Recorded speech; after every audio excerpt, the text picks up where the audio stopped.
good to see this cabinet and the staff together here. Thank you.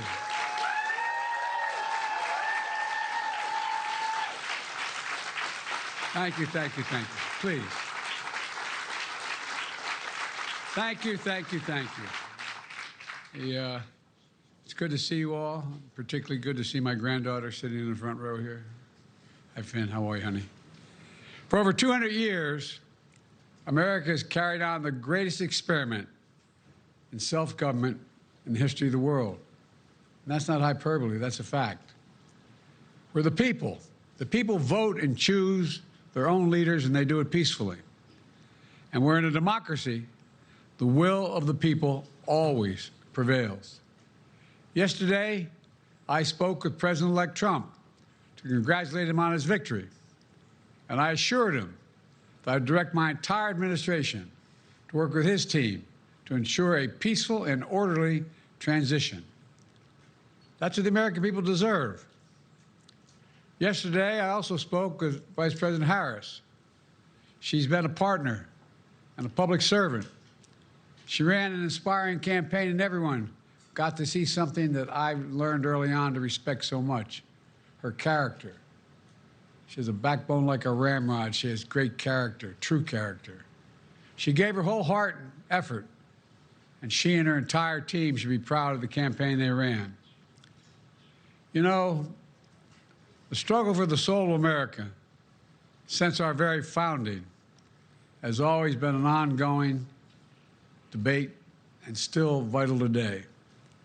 I know for some people, it's a time for victory, to state the obvious. For others, it's a time of loss.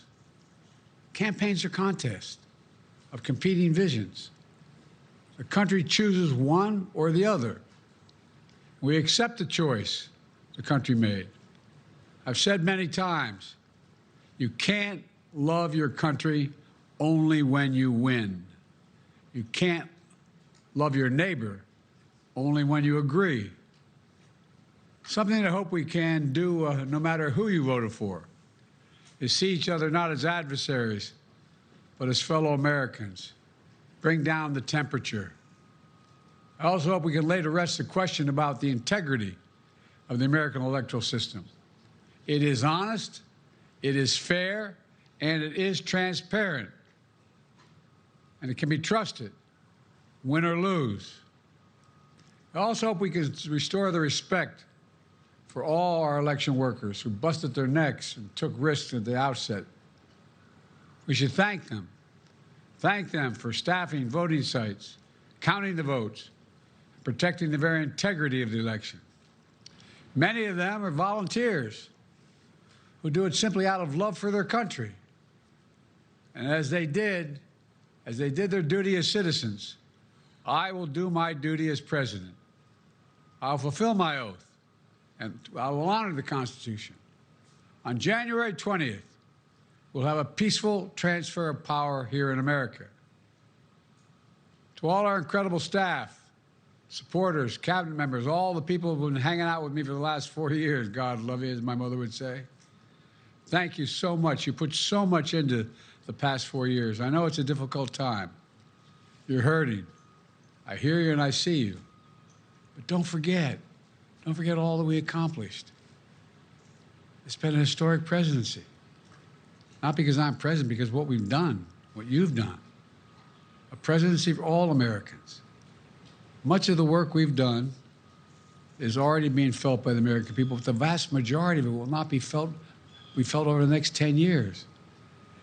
We have legislation we passed that's just only now just really kicking in.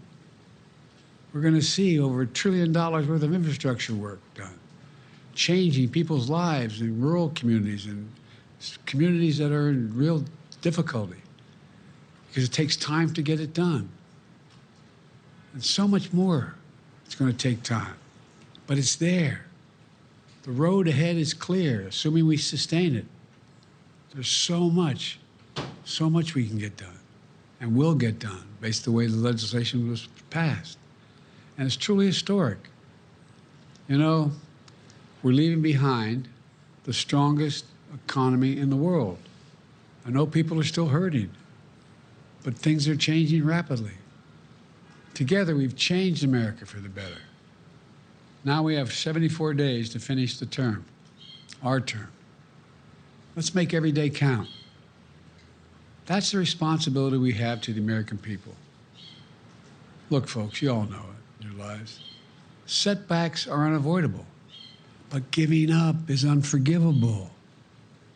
Setbacks are unavoidable, but giving up is unforgivable.